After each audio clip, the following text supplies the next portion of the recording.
وزیر دفاع خواجہ آصف ایک بار پھر برس پڑے، کہا کہ بیوروکریسی میں جتنی کرپشن ہے کہیں اور اتنی کرپشن نہیں ہے۔ نجی ٹی وی سے گفتگو کرتے ہوئے وزیر دفاع خواجہ آصف کا کہنا تھا کہ بیوروکریٹس پر سالانہ 35 کروڑ روپے خرچ ہوتے ہیں۔ آدھی بیوروکریسی نہ سے ہی 25 سے 30% کرپٹ ہے۔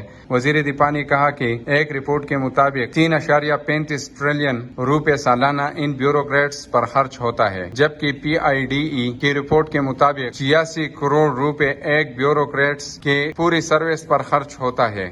انہوں نے کہا کہ آدھی بیوروکریسی نہ صحیح 25 سے 30% کرپٹ ہے۔ میں خود اپنی حکومت سے مطالبہ کروں گا کہ بیوروکریسی کے حوالے سے قانون سازی کی جائے۔ خواجہ آصف نے مطالبہ کیا کہ بیوروکریٹس کو ہر سال اپنے اثاثے ظاہر کرنا لازمی ہونا چاہیے۔ بیوروکریسی میں جتنی کرپشن ہے کہیں اور اتنی کرپشن نہیں ہے۔ انہوں نے مزید کہا کہ پاکستان میں کوئی سیاستدان، جج یا آرمی آفیسر دوہرے شہریت نہیں رکھ سکتا، صرف بیوروکریٹس دوہرے شہریت رکھ سکتے ہیں۔ بیوروکریٹس کی دوہری شہریت ختم ہونی چاہیے۔